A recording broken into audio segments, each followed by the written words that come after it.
What is the coolest Apple feature you tried? Is it AirDrop? AirDrop is proprietary, but can you try something similar on a $50 Raspberry Pi? Let's find out. Hey everyone, welcome back to the channel. If you love smart tech and Raspberry Pi builds, hit subscribe and let's jump in. What is AirDrop? AirDrop lets Apple devices send files instantly using a mix of Bluetooth and Wi-Fi Direct. It's encrypted, private, and doesn't need internet. Can Raspberry Pi use AirDrop? Short answer, no. AirDrop uses Apple's private protocols like AWDL. But we can build something similar. Meet Snapdrop. Snapdrop is an open-source alternative to AirDrop. It runs in your browser and works on any device over Wi-Fi.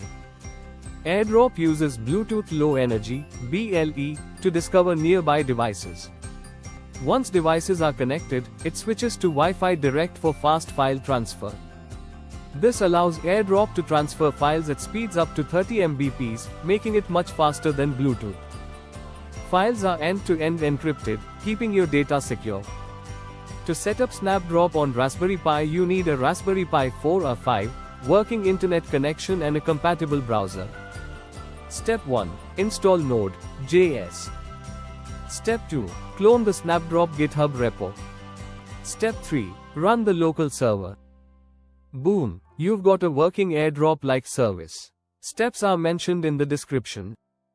You can send messages to nearby devices or send files over the network using Snapdrop. We open Snapdrop on the Raspberry Pi browser. Then on a phone, both devices show up. Drag, drop, done. Files transfer instantly over the local network. Great for local Pi-based networks. We can't copy AirDrop one-to-one on Raspberry Pi.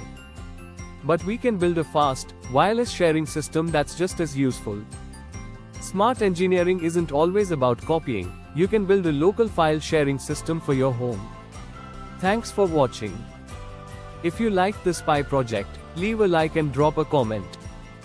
And don't forget to subscribe for more tech stories and builds.